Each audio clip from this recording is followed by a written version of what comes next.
Hello, people of God. I greet you in the name of Jesus, and I welcome you in the healing word of 12th April.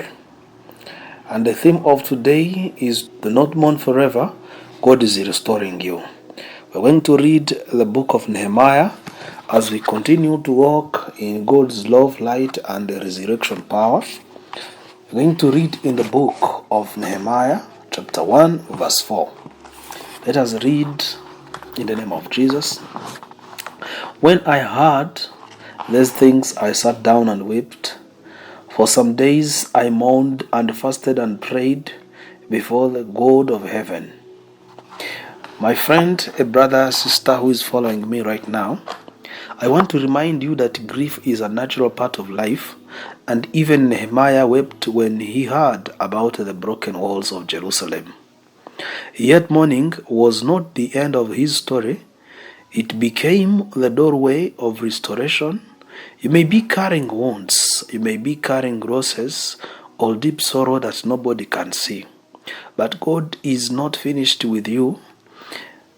He sees your sorrow, He sees your tears, and He hears your prayers. Just as He did with Nehemiah, God allows season of mourning, but never so that they may remain. You will never remain trapped by those situations. He uses those seasons to draw you closer to Him, to deepen your faith, and to prepare you for new beginnings. Do not believe the lie that your best days are behind you. Your healing has already begun. Let your sorrow turn into surrender and your tears into trust. God is rebuilding what was broken, starting with your heart. Hallelujah. My friend, sorrow is a reality that touches every human life. Losses, disappointment, injustice, and broken dreams can wound the heart deeply. In such moments, it may feel as if grief will last forever. Yet scriptures remind us that mourning is not the final chapter of the believer's story. God does not ignore our tears. He sees them, He records them, and responds them. The story of Nehemiah teaches us that seasons of grief can become the doorways of restoration. When we bring our pain before God, He transforms mourning into renewal and raises hope from broken places.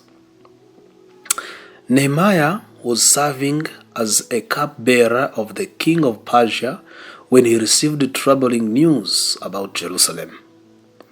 The city of his ancestors was still in ruins. Its walls had been broken, and its gates were burnt by fire. The people who had returned from exile were living in disgrace and vulnerability. For Nehemiah, this news was deeply personal. Jerusalem was not merely a city for him, it represented the spiritual identity and the hope of the Jewish people for that time. When he heard the report, his first reaction was not a strategy or anger. Instead, he responded with a deep grief. Nehemiah sat down and wept. He mourned for several days, fasting and praying before God. His sorrow did not paralyze him. Rather, it moved him toward prayer, toward repentance and faith. This moment marked the beginning of a powerful story of restoration. Through Nehemiah's leadership, God would rather rebuild the walls of Jerusalem and renew the courage of the people. When we read this verse that we read today, in Nehemiah chapter 1 verse 4, this reveals the honest humility of the faithful servant of God. The text describes a process. When you see in this text, there's where they say that he sat, he wept, and he mourned.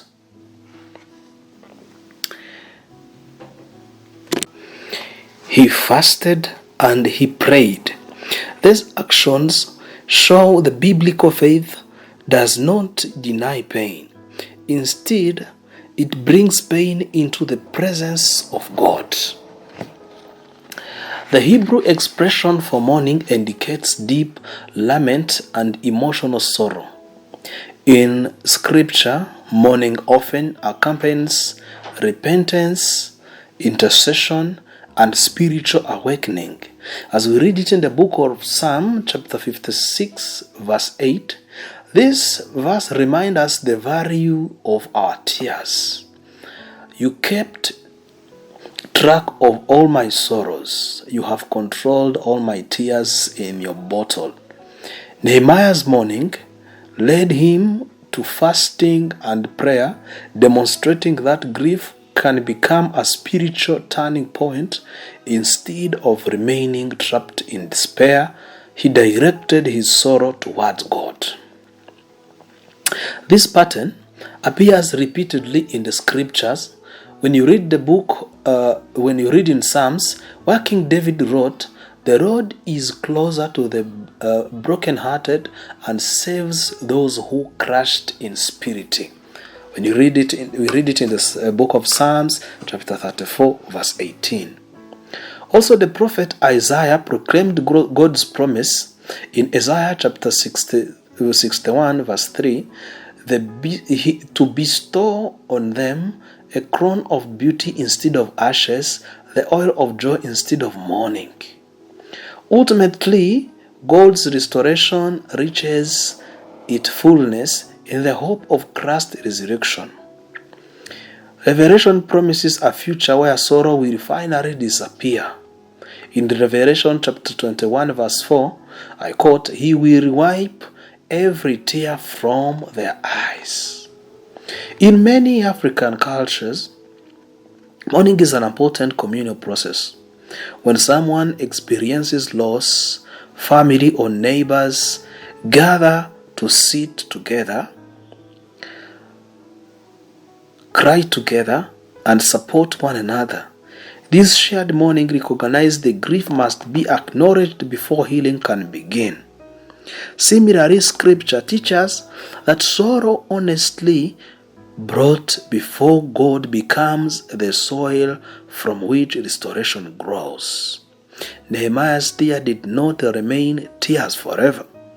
They become the beginning of rebuilding.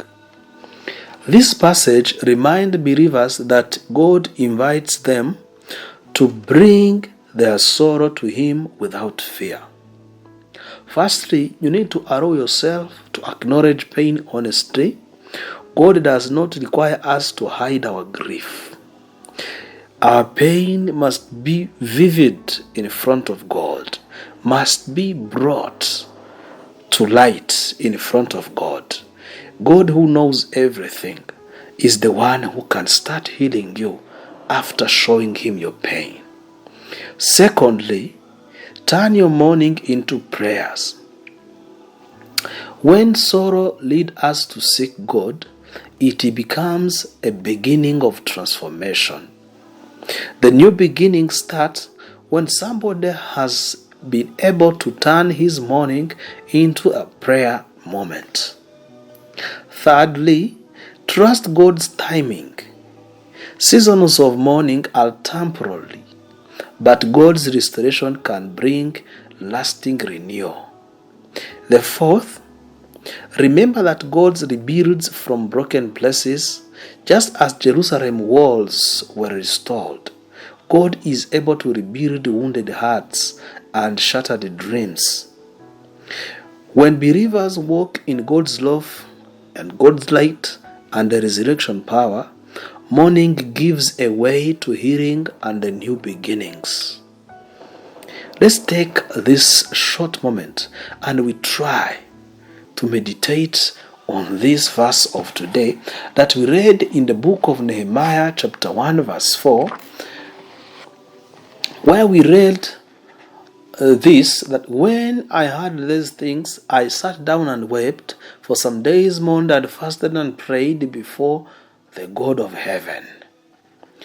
This is what we read in the book of Nehemiah, and you have seen that this was a process for Nehemiah, because he started by sitting down after listening to the news.